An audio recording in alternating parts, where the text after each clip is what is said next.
భారత్ మాతా की जय। శివరాజా ప్రతిభా విభాకర శహాజీ నందన దీనబాంధవ హిందూ ధరణి శుభంకర మహాత్మా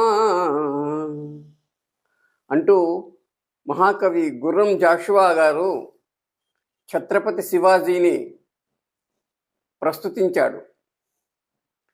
హిందూ ధరణి శుభంకరుడు ఛత్రపతి శివాజీ. అలాగే ధీరాగ్రేసరమూర్తి హైందవ ధరిత్రి సత్యసింహాసన ప్రారంభుండు అంటూ మహాకవి గడియారం వెంకటశేష్ శాస్త్రి గారు తన శివభారతం కావ్యంలో శివాజీని సంబోధించాడు. శివభారతం మహాకావ్యం జాషువాది ఖండకావ్యం. ఏ మహాకవి చెప్పినప్పటికీ కూడా ఛత్రపతి శివాజీని ఈ దేశానికి మౌలిక జాతీయ తత్వమైన హిందుత్వంతోనే అనుసంధానం చేస్తున్నారు. ఛత్రపతి శివాజీ హైందవ జాతీయ తత్వానికి సజీవ విగ్రహంలాగా పరిఢవిల్లాడు. అందువల్లనే ఆయన పట్టాభిషిక్తుడైన రోజును హిందూ సామ్రాజ్య దినోత్సవంగా జరుపుకుంటున్నాం. అయితే ఆయన సామ్రాజ్యం మహారాష్ట్ర, కర్ణాటక, ప్రస్తుతం తెలంగాణ ప్రాంతాలకు, తర్వాత కొన్ని ఇతర ప్రాంతాలకు, ఇప్పుడు గోవా అటువంటి చోట్ల వరకు కూడా విస్తరించింది. కానీ అఖండ భారత్ యొక్క పరిణామం చూసుకున్నట్టయితే శివాజీ సామ్రాజ్యం చిన్నది. మరి అలాంటప్పుడు ఆయన హిందూ సామ్రాజ్య సంస్థాపకుడుగా ఎలా మనం గుర్తిస్తున్నాము? ఆయన హిందూ సామ్రాజ్య స్థాపకుడు అన్నది ఒక వాస్తవమైన చారిత్రకమైన అంశం. దాదాపు 1000 ఏళ్ల పాటు, 800 ఏళ్ల పాటు విదేశీయులు, జిహాదీ మనస్తత్వం కలిగిన వాళ్ళు ఈ దేశాన్ని ధ్వంసం చేశారు. అంటే ధ్వంసం చేశారు అంటే ప్రతిఘటిస్తూనే ఉంది అఖండ భారత్ జిహాదీలను. అయినప్పటికీ కూడా విధ్వంసం కూడా కొనసాగించారు జిహాదీలు. జిహాదీ అంటే ఎవరు అంటే, ప్రపంచంలో ఒకే మతం ఉండాలి, మిగతా మతాలన్నింటినీ ధ్వంసం చేస్తాము, ఆ ఒక్క మతము ఇస్లాం మతం. కాబట్టి ఇస్లాం మతం కాని వాళ్ళందరినీ చంపుతాము, మతం మార్చేస్తాము, వాళ్ళ యొక్క మహిళలను, వాళ్ళ యొక్క మాన ప్రాణాలను దోచుకుంటాము, అదేవిధంగా తరిమేస్తాం. ఇస్లాం మతం కాని వాళ్ళను వాళ్ళ స్వస్థలాల నుంచి తరిమేస్తాం. ఒకటి మతం మార్చడం, రెండవది చంపేయడం, మూడవది మాన మర్యాదల మంట కలపడం, నాలుగవది తరిమేయడం.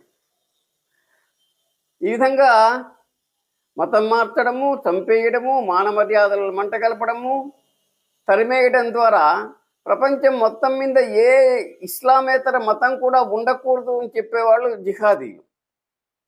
అంటే ఇస్లాం మతం పుట్టినప్పటి నుంచి కూడా సమాంతరంగా ఈ జిహాదీలు పుట్టుకొచ్చారు. ఇస్లాం మతం ఒక మతంగా ఎవరికీ అభ్యంతరం లేదు, మనకు కూడా అభ్యంతరం లేదు. అంతేకాకుండా భారతదేశంలో అనాదిగా హిందూ జాతీయులు ఉన్నారు. హిందూ జాతీయ తత్వం ఇక్కడ మౌలికమైన అస్తిత్వం. హిందూ దేశంలోనే అనేక మతాల వారు ఉన్నారు. అనేక మతాల యొక్క సంపుటంగా హిందుత్వం, హిందూ జాతీయ తత్వం విలసిల్లుతోంది. అందువల్ల కొత్తగా విదేశాల నుంచి ఒక మతం వస్తే ఏమీ అభ్యంతరం చెప్పలేదు హిందువులు. ఇస్లాం మతం కూడా మిగిలిన స్వదేశీయ మతాలతో పాటు, స్వజాతీయ మతాలతో పాటు హిందుత్వంలో భాగమే అన్న భావంతోనే ఇక్కడున్న స్వజాతీయులు ప్రవర్తించారు. కానీ ఇస్లాం మతస్థులు మాత్రం దాదాపు 800 ఏళ్ల పాటు ఒక ఇస్లాం మతం మాత్రమే ఉండాలి ప్రపంచంలో, భారతదేశంలో ఇస్లాం మతం తప్ప మరో మతం లేకుండా చేస్తామన్న ఒక దుర్బుద్ధితో ఇక్కడ ధ్వంసం చేశారు, బీభత్సకాండ సృష్టించారు, టెర్రరైజ్ చేశారన్నమాట. దేవాలయాలు కూలగొట్టారు, గోవులను చంపారు, మహిళలను మానభంగాలు చేశారు, హిందువులను హత్య చేశారు, స్వజాతీయులని. అదేవిధంగా మతం మార్చారు.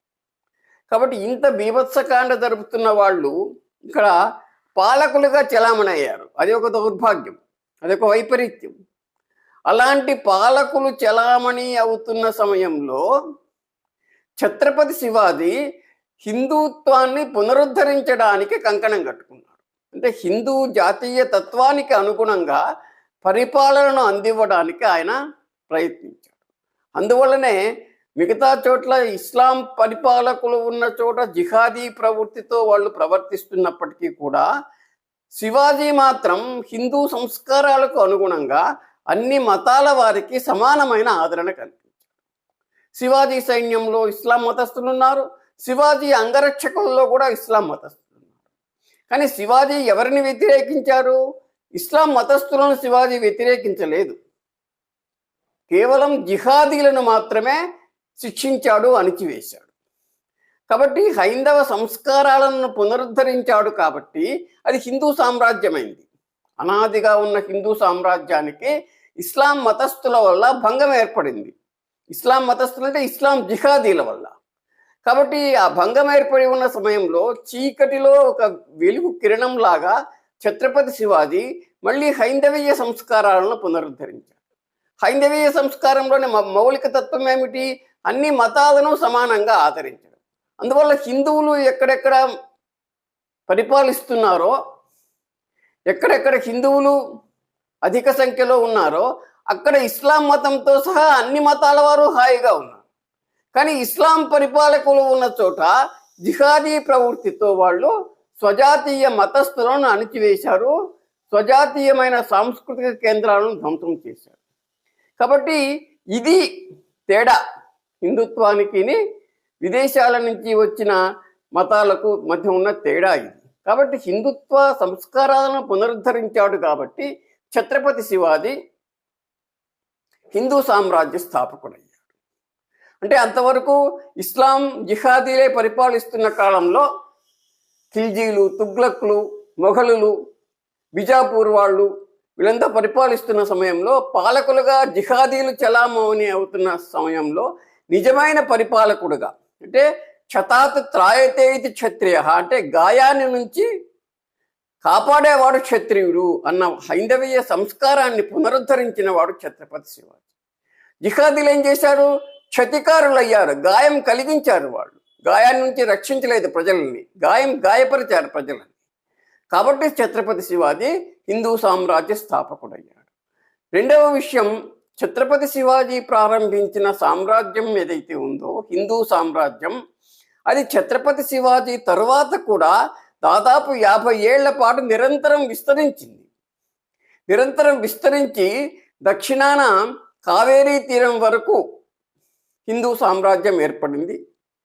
పశ్చిమాన గాంధారం వరకు, ఈనాడు ఆఫ్ఘనిస్తాన్ అంటున్నాం, కాబూల్ గాంధారం వరకు కూడా, అంటే హేలమందా నది తీరం వరకు కూడా పశ్చిమాన హిందూ సామ్రాజ్యం విస్తరించింది. అలాగే ఉత్తరాన గంగా యమునా తీరం వరకు కూడా హిందూ సామ్రాజ్యం విస్తరించింది. తూర్పున నేటి వంగ ప్రాంతం వరకు కూడా హిందూ సామ్రాజ్యం విస్తరించింది. అంటే ఛత్రపతి శివాజీ నిష్క్రమణ తర్వాత, భౌతిక నిష్క్రమణ తర్వాత కూడా 50 ఏళ్ల పాటు నిరంతరం ఈ సంస్కారాలతో కూడిన, జాతీయ సంస్కారాలతో కూడిన హైందవీయ సామ్రాజ్యం విస్తరిస్తూ పోయింది. అదేవిధంగా జిహాదీలైన మొఘల్ పరిపాలకులు కూడా ఈ మహారాష్ట్రులకు, అంటే హిందూ సామ్రాజ్య స్థాపకులైన మహారాష్ట్రులకు మేము సామంతులుగా ఉంటాము అని చెప్పిన చారిత్రకమైన మహా సంఘటన కూడా ఉంది. కాబట్టి మొఘలాయి సామ్రాజ్యంలో చివరి వాళ్ళు ఈ హిందూ సామ్రాజ్యానికి విధేయత ప్రకటించారు, సామంతులుగా ఉండడానికి కూడా అంగీకరించారు. కాబట్టి ఆ విధంగా కూడా హిందూ సామ్రాజ్యం అనేది ఛత్రపతి శివాజీ ప్రారంభించాడు. కాబట్టి హిందూ సామ్రాజ్య దినోత్సవంగా ఛత్రపతి శివాజీ పట్టాభిషేకం చేసుకున్న రోజున మనం గుర్తిస్తున్నాము, మనం జరుపుకుంటూ ఉన్నాం. అది ఛత్రపతి శివాజీ యొక్క హిందుత్వం యొక్క ప్రతీకగా ఆయన్ని మనం గుర్తిస్తున్నాం. కాబట్టే హిందూ సామ్రాజ్య దినోత్సవం అయింది.